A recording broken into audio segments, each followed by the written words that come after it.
ውድ የቻናላችን ተከታታዮች እንዴት አላችሁ? በያላችሁበት ሰላማችሁ ይብዛ እያልን የሃለ አካዳሚ ዩቲዩብ ቻናል ተከታታዮቻችን በያላችሁበት ሰላማችሁ ይብዛ እያልን በኦንላይን መማርና መከታተል ለምትፈልጉ አማርኛ፣ እንግሊዘኛ፣ ሂሳብ እንዲሁም ሌሎችን የትምህርት አይነቶችን በማስተማር ላይ እንገኛለን። መማር ለምትፈልጉ ከታች ባለው ስልክ በቴሌግራም፣ በኢሞ፣ በዋትስአፕ እንዲሁም እናንተ የምትጠቀሙበት ማንኛውም ሶሻል ሚዲያ መማር መከታተል ትችላላችሁ ማለት ነው።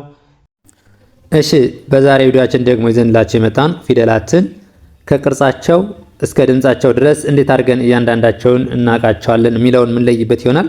ፊደላትን ከድምጻቸው እስከ ቅርጻቸው ድረስ በደንብ ካወቅናቸው አገጣጥሞ ማንበብ በጣም ቀላል ነው ማለት ነው። ስለዚህ ዛሬ የምናየው ከላይ ወደ ታች ወይም ደግሞ ከግራ ወደ ቀኝ ይሆናል የምናነበው ማለት ነው። አሁን የምናየው ወደ ታች እያነበብን እናያቸዋለን። ዘ ዠ ደ ጀ ገ እነዚህ የመጀመሪያ ፊደሎች ናቸው ማለት ነው። ምናቸው? የመጀመሪያ ፊደሎች። የመጀመሪያ ፊደሎችን ከያዝን በኋላ ሁለተኛ፣ ሶስተኛ የሚለውን ለመጻፍ የሚጠበቅብን ምንድነው? እያንዳንዱ ፊደላትን የመጀመሪያ ፊደልን እችን ከያዝነው ሁለተኛ ሲሆን ምን ይሆናል? ሶስተኛ ሲሆን ምን ይሆናል? አራተኛ ሲሆን እያልን መሄድ ነው። ይሄን ስናይ ሁለተኛ ሲሆን ቅጽላቸው ከጎን ይሆናሉ። ሶስተኛ እግራቸው ይንሻፈፋል። አራተኛ እግራቸው ያጥራል። አምስተኛ ቀኝ እግራቸው ቀለበት፣ ስድስት የተለያዩ ናቸው ማለት ነው። ሰባተኛ ከቀኝ በኩል እግራቸው ያጥራል ወይም ደግሞ ከላይ ቀለበት ይኖራቸዋል ማለት ነው። እስኪ አንድ ባንድ ሁሎችን እያነበብን እናያለን። እንደዚህ አድርገን አንድ ባንድ ሁሎችን ከያዝን አገጣጥሞ ማንበብ በጣም ቀላል ነው ማለት ነው። ዘ ዠ ደ ጀ ገ እደግማለሁ። የመጀመሪያ ፊደሎች ምንም አይነት ቅጽል የላቸውም ማለት ነው። እናንተ አንድን ፊደል 1 እስከ 7 አንድ ቤተሰቡን ለመጻፍ የሚጠበቅባችሁ የመጀመሪያውን ነው። የመጀመሪያዋን ፊደል ቅርጽ ከያዛችኋት ከዛ በኋላ ከጎን ትጨምራላችሁ። እግሯ ላይ ሸፈፍ ታረጋላችሁ። እግሩን አጠር ታረጋላችሁ። ከቀኝ እግሩ ላይ ቀለበት እያለ እስከ 7 ድረስ ያለውን በቀላል መንገድ ትይዛላችሁ ማለት ነው። ዘ ዠ ደ ጀ ገ እነዚህ የመጀመሪያ ናቸው። ሁለተኛ ፊደሎች ደግሞ ዙ ዡ ዱ ጁ ጉ ቅጽላቸውን ስናይ የጋራ የሚያደርጋቸው ነገር ሁለተኛ ፊደሎች ሁላቸውም ከጎን ነው። ሌላ ደግሞ ኡ ሚል ድምፅ የጋራ አላቸው። ይኸው ዙ ዡ ዱ ጁ ጉ ምን የሚያደርጋቸው የጋራ የሚያደርጋቸው ቅጽላቸው ከጎን ኡ ሚል ደግሞ የጋራ ድምፅ አላቸው ማለት ነው። ይኸው ዙ ዡ ዱ ጁ ጉ። እሺ እነዚህ ደግሞ ሶስተኛ ፊደሎችን ስናይ ደግሞ ኢ ሚል ድምፅ አላቸው። እግራቸው ላይ ቅጽላቸው ደግሞ እግራቸው ላይ ወደ ቀኝ ሸፈፍ ያለ ነው ማለት ነው። ምን ያለ ነው?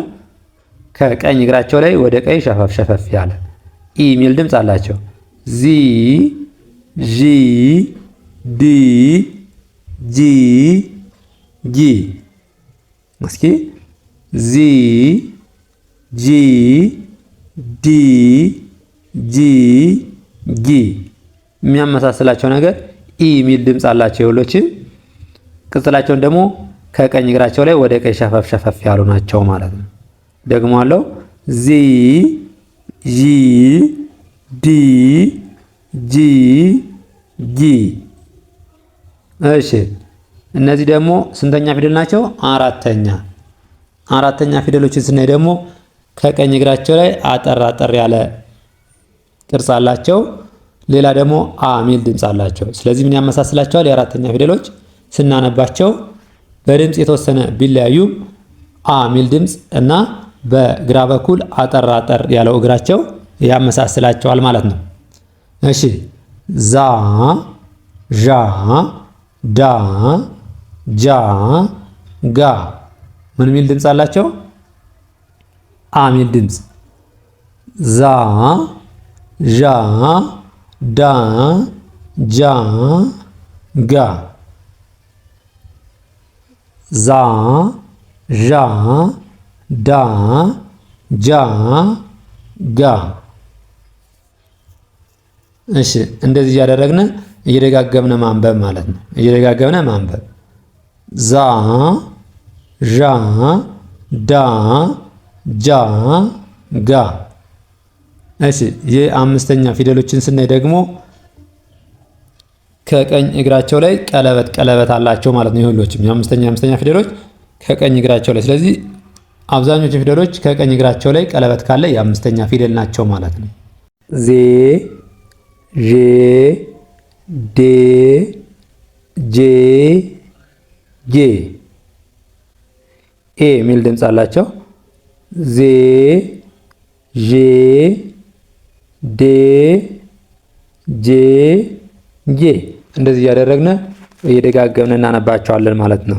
እንዳይጠፉን እየደጋገምን ማንበብ መጻፍ ወሳኝ ነው። ዜ ዤ ዴ ጄ ጌ። ስድስተኛ ፊደሎችን ስናይ ደግሞ አብዛኞቻቸው ከላይ ወደ ግራ ዘንበል ያለ ነገር አላቸው። ነገር ግን የተለያዩ ናቸው ማለት ነው። እንደ ሌሎች ፊደሎች ልክ እንደ ሁለተኛው፣ እንደ ሶስተኛው፣ እንደ አራተኛው፣ እንደ አምስተኛው ተመሳሳይ አይነት ቅጽል የለውም። ለምሳሌ የሁለተኛው ስናይ ከጎን፣ ሶስተኛውን እግሩ ላይ ሸፋፋ ወደ ቀኝ በኩል፣ 4 በግራ በኩል እግራቸው ማጠር፣ 5 ከቀኝ እግራቸው ቀለበት ነው። ስድስተኛው ግን እንደዚያ ቋሚ ወይም ደግሞ እንደ ሌሎች ተመሳሳይ የለውም ማለት ነው። ስናነባቸው ደግሞ የሚል ድምፅ አላቸው። ዝ ዥ ድ ጅ ግ ዝ ዥ ድ ጅ ግ። እስኪ አንድ ልድገመው። ዝ ዥ ድ ጅ ግ። እሺ ሰባተኞችን ስናይ ደግሞ ኦ የሚል ድምፅ አላቸው። ወይ ከላይ ቀለበት ይኖራቸዋል ወይም ደግሞ እግራቸው በቀኝ በኩል ምን ይላል? ያጥራል። የስንተኛ? የሰባተኛ ፊደሎች ዞ ዦ ዶ ጆ ጎ ዞ ዦ ዶ ጆ ጎ ዞ ዦ ዶ ጆ ጎ። እንዲህ እያደረግን ማንበብ መለማመድ እንችላለን ማለት ነው። እጥር ምጥን ባለ ቪዲዮ እንዲህ እያደረግን ካየናቸው ምንም ማናነብበት ወይም ደግሞ ማንጽፍበት መንገድ የለም ማለት ነው። እሺ እቺ ደግሞ ጠ ናት። ጠ ጨ ጰ ጸ ፈ ጠ ጨ ጰ ጸ ፈ። አንዴ ደግሞ አለው። ጠ ጨ ጰ ጸ ፈ ጡ ጩ ጡ ጹ ሁ። እያንዳንዱን እንዲያርገን ቀስ እያደረግን እየደጋገምን እያነበብን እየጻፍን ከተለማመድ በአጭር ጊዜ መያዝ እንችላለን። ጡ ጩ ጡ ጹ ፉ። ያው ሁለተኛ ፊደሎች ከጎን እና ኡ ሚል ድምፅ እንዳላቸው መርሳት የለብንም ማለት ነው። መርሳት የለብንም። ጡ ጩ ጡ ጹ ፉ። እሺ ሶስተኛ ፊደሎች ደግሞ የሚል ድምፅ አላቸው። ጢ ጪ ጲ ጺ ፊ። እስኪ ጢ ጪ ጲ ጺ ፊ።